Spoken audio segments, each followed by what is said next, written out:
그러면 마지막으로 김정천 선생님은 분명히 짧게 유지할 거라고 얘기했기 때문에 그러나 되게 중요합니다. 어떻게 보면 오늘의 가장 또 핵심적인 포인트라고 할 수 있을 것 같습니다. 한국은 이렇게 그냥 쿠르드의 모습만 보고 슬퍼하고 끝난 대표적인 국가 중에 하나죠. 마치 우리는 아무런 그런 책임이 없는 것 같고, 또 우리나라에 들어와는 시리아 사람들이 얼마인지도 우리는 잘 모릅니다. 또 시리아를 넘어서 그동안 사실 수많은 난민들이 많이 신청했지만 너무나 잘 아시다시피 우리나라에서는 그런 것들이 제대로 받아들여지지 않았습니다. 그래서 어떻게 보면 마지막으로 결론적인 부분인데요.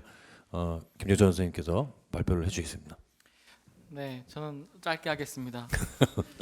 그 시리아 난민 상황들 이렇게 보다가 한국 그 난민 보호의 문제점을 이렇게 보려고 하니까 그 별로 문제가 그렇게 크지 않네 이렇게 생각할 수도 있는데 그게 다 연결이 돼 있는 걸로 저는 생각을 하고 있습니다. 그 아일란 쿠르디 그 사진을 통해서 사실은 난민에 대해서 폭발적인 관심을 지금 미디어에서 갖고 있고요. 그래서 시리아 난민뿐만 아니라 덩달아 이제 한국 난민 제도도 이제 주목을 받고 있는데 원래 난민 이슈는 난민은 1년에 한 번 딱 난민의 날 때 미디어의 주목을 받고 그 다음에 1년 동안 잠잠한 건데요.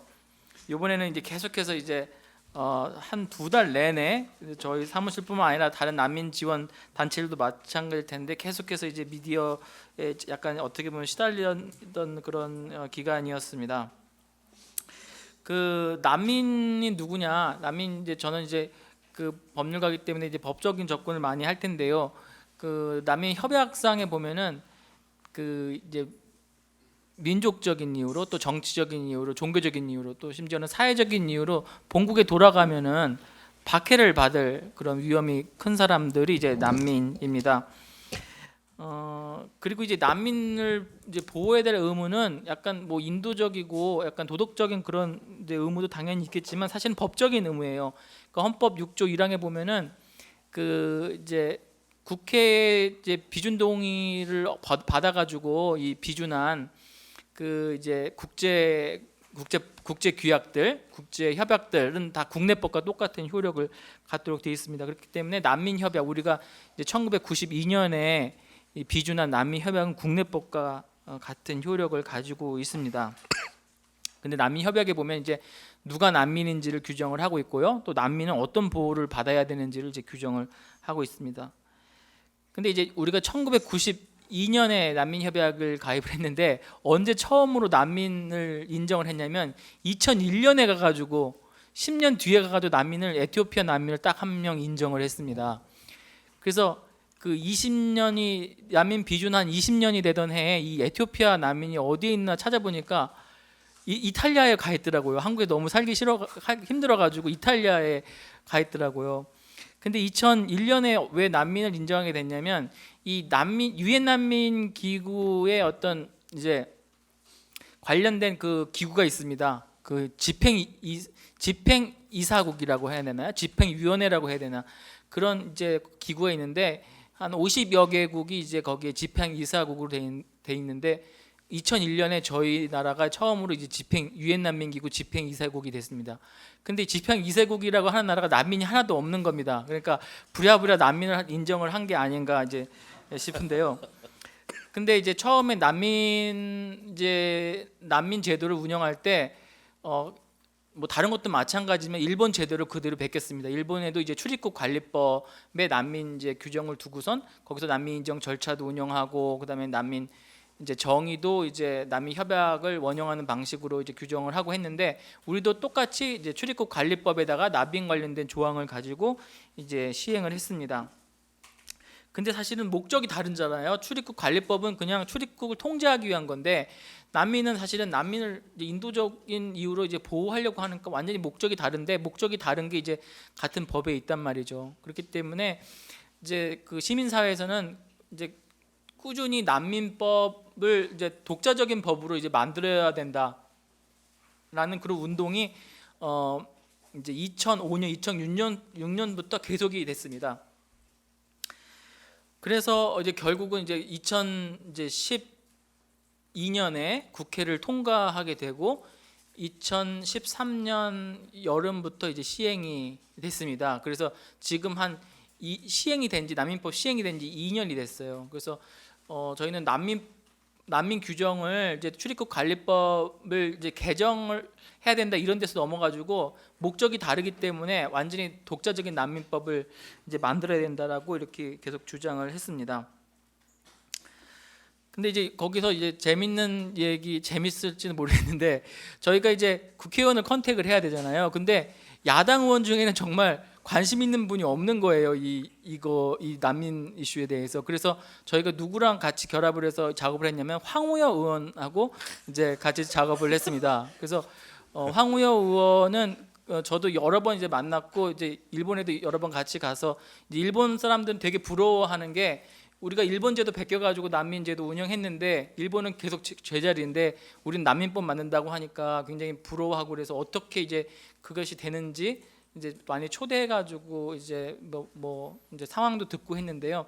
저는 뭐 황우여 의원이 난민에 대한 어떤 진정성 이런 거는 되게 있다고 이제 봅니다. 물론 이제 저의 호감은 이번에 국정교과서 그분들 때문에 많이 이제 떨어졌긴 했는데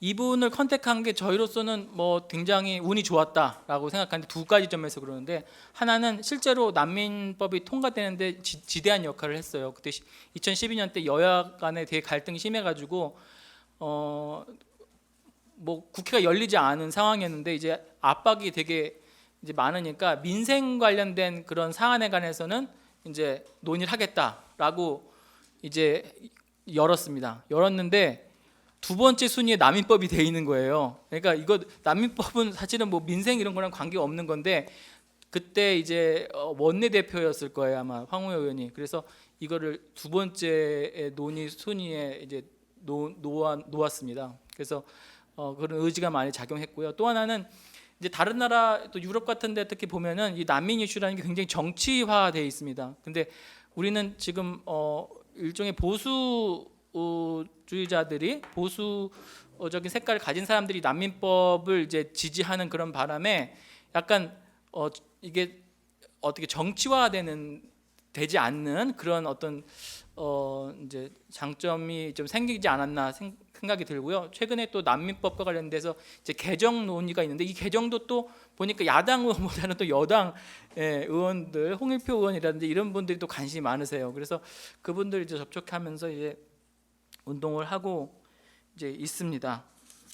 그런데 이제 난민법이 통과되는 과정에서 이제 급하게 통과되는 바람에 여러 가지 그 원안에도 많이 후퇴를 했어요. 그래서 법무부는 이제 굉장히 저항이 많았고 법무부도 이제 황우여 의원이 이거를 통과시키는 의지가 있다는 걸 알았기 때문에 통과는 되지만 굉장히 법무부 입장에서는 좀 받아들이기 힘든 조항을 이제 많이 저항을 해서 원안에서 많이 이제 후퇴를 했고 저희 시민사회 단체에서도 이거를 이제 이렇게 원안에서 후퇴된 상태에서 이거를 통과시키는 게 맞냐 안 맞냐 막 논의가 많았는데 이제 그때 항상 나오는 논의가 이거잖아요. 개정을 하긴 쉽지만 제정을 하긴 힘들다. 그래서 일단은 제정을 하고 나중에 개정하다. 뭐 이런 논의가 그때도 또 있어가지고 일단은 이제 그 후퇴된 안을 받아들이고 이제 난민법이 통과가 됐습니다. 근데 난민법이 이제 통과가 된 이후에 얼마나 이제 난민 보호를 우리가 잘하고 있는가 그걸 평가를 해보면 물론 이제 약간 변화가 있어요. 있지만 많은 경우 이행에 문제가 있습니다. 난민법이 이행이 안 되는 문제가 여전히 있고 그다음에 심지어는 후퇴된 그런 경우도 있습니다. 그래서 난민법이 제정이 되면서 이제 한국 정부는 아시아 최초의 독립적인 난민법이다라고 하면서 엄청나게 자랑을 하고 다녔는데 실제를 보면은 난민 보호는 사실은 제대로 이루어지지 않은 경우가 많고 심지어는 후퇴한 그런 경우도 있는 것 같아요. 그래서 난민법 제정되면서 많이 사람들이 유입이 될까봐 두려워서 오히려 좀 더 후퇴한 그런 면도 있습니다.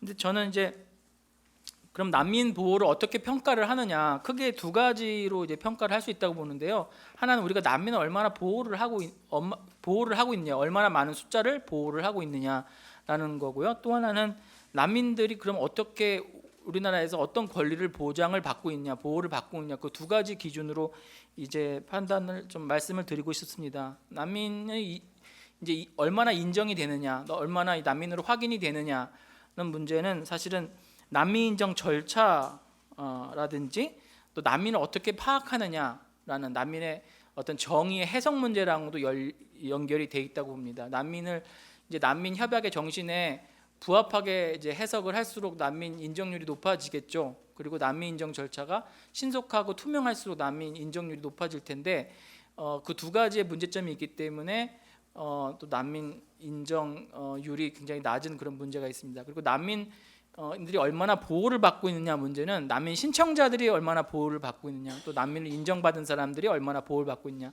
또 보충적인 보호라 그래가지고 난민으로 인정받지 못했지만 인도적 체류지를 받은 분들, 보충적인 그런 보호를 받은 분들이 얼마나 보호를 받고 있냐, 이런 기준으로 이제 말씀을 드릴 수 있을 것 같은데요. 이 모든 것은 사실은 난민에 관한 어떤 인식에 관한 문제라고 하고 연결이 돼 있을 것 같습니다. 어떤 공무원들의 난민에 관한 인식, 그건 또 역시 대중들의 난민에 관한 인식하고도 이제 관련이 돼 있는데요. 우리나라 난민 인정률은 한 5% 정도밖에 안 됩니다. 제가 몇 달 전에 카나다 난민 심사 공무원을 만났는데 거기 한 35% 정도 난민 인정률을 가지고 있습니다. 난민 인정률은 심사를 한 사람 중에서 얼마나 난민으로 인정된 사람이 있느냐라는 것을 기준으로 하는데요. 우리는 여태까지 이제 누적적으로 12,000명 정도의 난민이 들어왔습니다. 난민 신청자가 있고요. 그 중에 한 600명 정도, 600명 좀 안 되는데요. 그분들이 난민 인정을 받았습니다. 그러니까 약간 5%, 6% 정도 됩니다. 근데 좀 요즘에 와서 이제 특이한 것이 뭐냐면 이제 난민으로 인정되는 숫자는 굉장히 줄이면서 인도적주의자를 숫자를 늘리는 것입니다. 이게 약간 일본에서 이제 많이 하는 건데요. 일본은 사실 더 끔찍합니다. 일본은 난민 인정률이 1%가 안 돼요. 0. 몇 % 이렇게 되는데요. 거기는 난민으로 인정 안 하고 인도적 지위를 주게 됩니다. 근데 원래 인도적 지위라는 것이 우리가 이제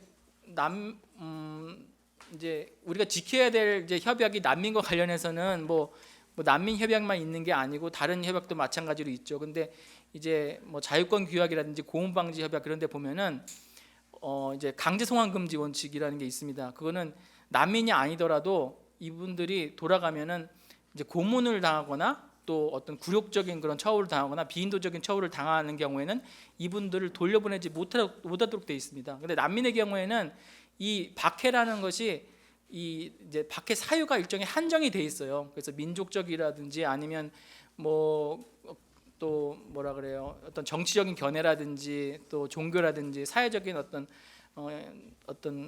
특정한 사회당 구성원이라든지 이런 것 때문에 이제 박해가 발생해야 되는 이제 한정적인 그런 제한이 있는데 강제송환 금지 원칙은 그런 사유를 따지지 않습니다. 이 사람이 어떤 사유든지 간에 돌아가면 고문을 당하거나 비인도적인 처우를 당하는 경우에는 돌려보내지 못하도록 돼 있어요.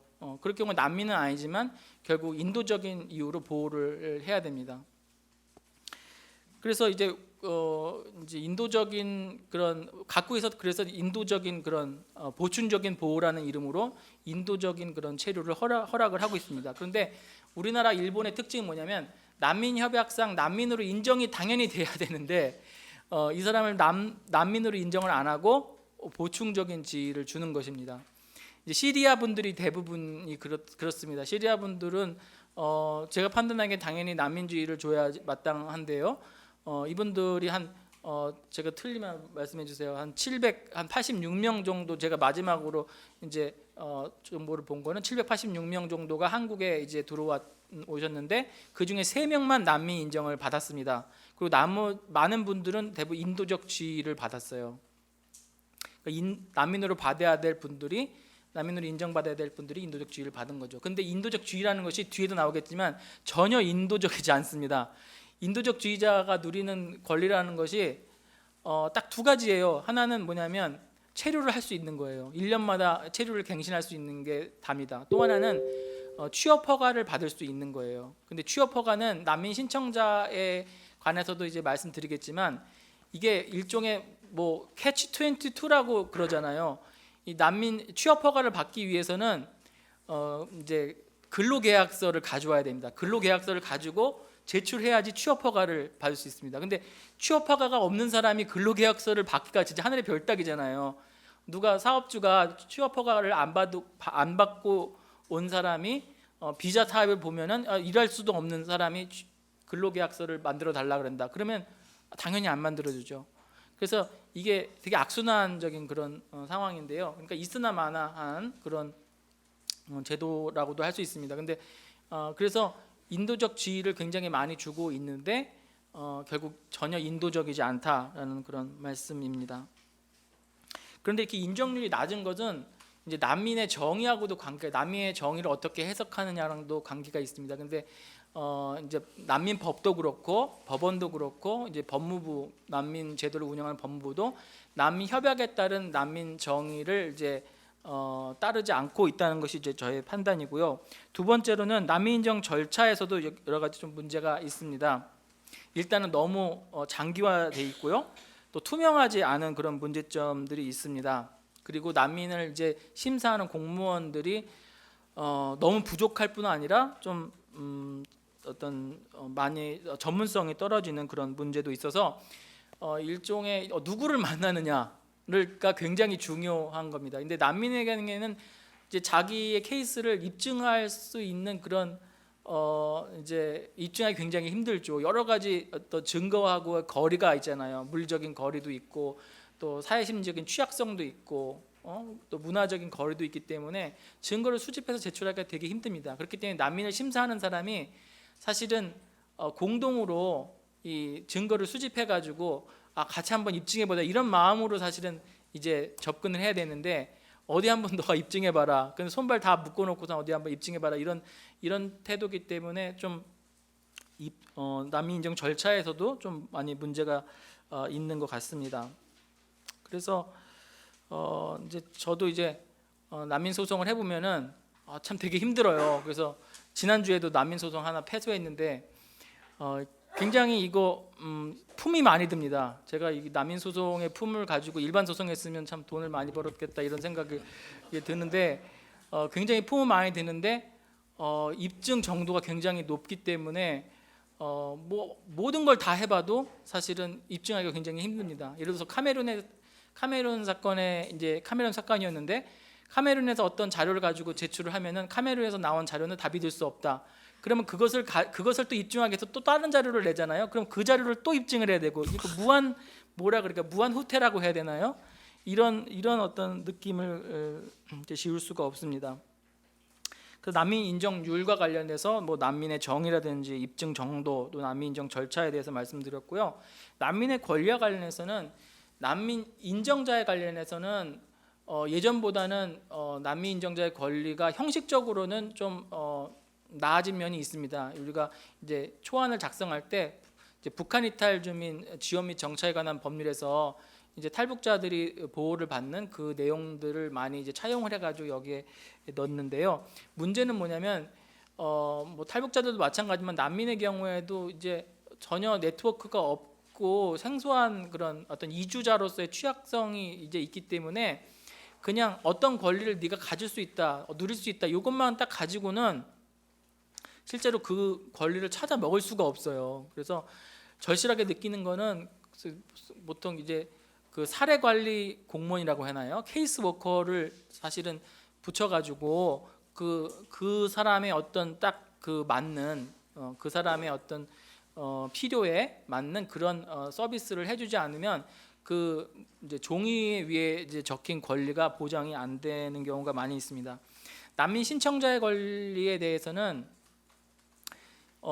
이제 새롭게 이제 들어간 것이 예전에는 난민법이 이제 제정되기 전에는 하나도 권리가 없었어요. 그런데 이제 난민법이 제정이 되면서 들어간 것이 이제 난민 취업 허가를 받을 수 있는 제도이고요. 그건 아까 이제 그 문제점에 대해서 말씀을 드렸습니다. 그리고 이제 생계 지원을 받을 수 있는 그런 권리예요. 근데 생계 지원을 받을 수 있는 권리는 예산이 확보가 안 돼 가지고 여러 가지 차별적이고 사실은 혜택을 받아야 될 분들이 받지 못합니다. 그래서 뭐 임산부도 그 생계 지원을 이제 신청을 하면 나오지가 않아요. 그런데 이제 후반기에 가면 예산이 이제 많이 남잖아요. 그러니까 누구나 신청하면 다 받을 수 있게끔 이렇게 더 차별적으로 이제 시행을 하고 있습니다. 그리고 아까 좀 말씀 안 드린 게 있는데 이제 난민 절차와 난민 신청 절차와 관련해서 이제 공항에서의 난민 신청하는 문제, 이것이 여전히 이제 문제가 됩니다. 공항에서 난민 신청한 경우에는 이제 일반적인 그런 기준이 적용되지 않고 더 엄격한 그런 기준이 적용이 되고요. 그 다음에 구금된 상태에서 계속 이제 난민 인정 절차를 기다려야 되고, 또 변호인과의 접견, 이거는 약간 문제가 조금 해결되긴 했는데 변호인과 접견이 이제 어려움이 있는 그런 문제점들이 난민법 이후에도 계속 있습니다. 그리고 난민의 권리와 관련해서 또 문제가 되는 게 이제 난민 신청자의 장기 구금입니다. 이제 출입국관리법이 여전히 적용이 되는데요. 이제 재밌는 것 중에 하나가 재밌는 표현이 그런데요.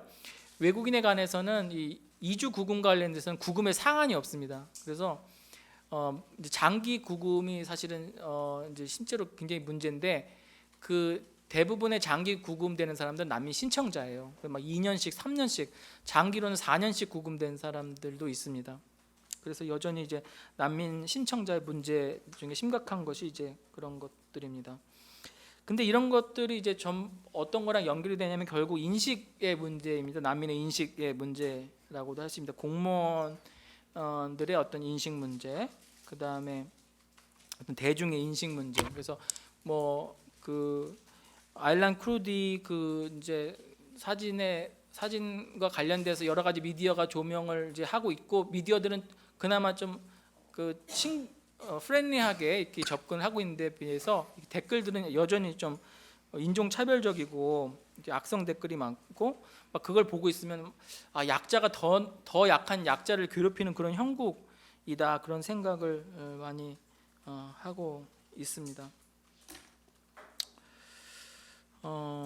이제 시간이 많이 갔네요. 그래서 뭐 짧게 마무리를 드리면은 저도 이제 늘 고민이 있습니다. 왜 난민을 보호해야 되는가, 이런 생각을 많이 이제 해보면은 한쪽은 이제 쉽게 가는 거죠. 저희가 이제 법률가들이 이제 주로 하는 게 이제 당위적인 접근인 거죠. 법적인 그런 의무가 있고, 우리는 뭐 도덕적인 의무가 있고, 또 국제사회 일원으로서 어떤 부담이 있으니까 이걸 당연히 이제 해야 된다, 이런 게 있고요. 한쪽 끝에서는 난민보호뿐만 아니라 모든 사람이 다 이동의 자유가 있냐, 국경을 넘어가지고 이동의 자유가 다 있기 때문에 뭐 난민만 꼭 보호할 게 아니라 모든 돈은 자유롭게 이동하는데 왜 사람은 자유롭게 이동 못하냐, 그렇기 때문에 난민의 어떤 특화돼서 뭐 이렇게 논의할 게 아니라 모든 사람은 다 이동의 자유를 갖는다라는 그런 전제에서 이제 운동을 해야 된다, 이런 그냥 극단이 있는 건데요.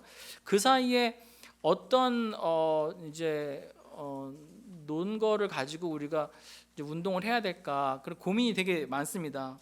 하나는 이제 그 난민을 받는 것이, 난민을 이제 보호하는 것이 부정적이지 않다, 이런 그런 접근이죠. 아까 이제 영상에서 나온 것처럼 우리의 직업 일자리도 뺏지 않고 사회 통합도 해치지 않고, 그다음에 난민은 잠재적인 범죄자도 아니고 테러리스트도 아니고, 이런 식으로 이제 접근을 이제 하는 거고요. 또 하나는 약간 긍정적인 그런 이제 효과를 이제 제시하면서 또 이제 이야기를 하는 것입니다. 예를 들어서 뭐 어떤 경제적인 효과를 이야기하고, 그 다음에 다양성의 가치에 대해서 얘기하고, 뭐 난민들이 왔을 때 어떤 우리의 자원으로서 이제 될 수 있는 거, 그런 것들도 얘기하면 되는데, 그러면 그런 긍정적인 효과가 없는 분들은 그럼 우리가 보호를 하지 말아야 되는 거냐, 이런 또 어려움이 있습니다. 그래서 난민을 왜 보호해야 하는가, 이거 참 되게 어려운 숙제고, 가장 쉬운 답이 그냥 당위로 가는 게 가장 저희한테는 쉽고, 좀 더 이제 더 나은 대답이 있으면 좋겠다, 그런 생각을 하게 됩니다. 그 마지막으로 이제 한 말씀만 더 드리면, 그 아일란 크루디가 사진이 이제 굉장히 충격적인 이유는, 저는 그 사진이 가지고 있는 평범성에 있다라고 생각합니다. 물론 시리아 내전 때문에 더 끔찍하게 그 죽은 그런 아동들이 굉장히 많겠죠. 그런데 이 크루디의 사진이 사실은 더 충격적인 이유는, 마치 우리의 애를 보는 것처럼, 우리 애가 이제 내가 옆에 마트에서 산 그 파란 바지와 빨간 웃도리를 입고 그냥 낮잠 자는 그런 모습으로, 언제든지 깨어날 수 있는 그런 모습으로 자고 있다는 것 자체가 굉장히 충격적이었다라는 그런 생각이 드는데요. 그러면서 저는 이제 역지사지에 대해서 좀 생각을 해보면 좋겠다, 이제 이 사건을 계기로. 그러니까 우리도 멀지 않은 과거에 사실 난민이었잖아요. 뭐 일제 강점기도 그렇고 또 한국 전쟁도 그렇고 독재 시대 때도 그렇고. 그런데 이제 우리 너무 사실은 그걸 쉽게 잃어버리고 난민은 뭔가 더 절박한 사람들 아니면 뭔가 특별한 사람들 이렇게 생각을 이제 하고 있는데 오히려 아까 이제 말씀하셨듯이 난민은 정말 우리와 같은 평범한 사람들인데 평범하지 않은 그런 시간들을 보내고 있는 그런 사람들일 뿐이다라는 생각으로 좀 더 난민들 보호에도 적극적인 그런 태도가 이제 나왔으면 좋겠다라는 그런 생각이 들었습니다. 예, 이상입니다. 예,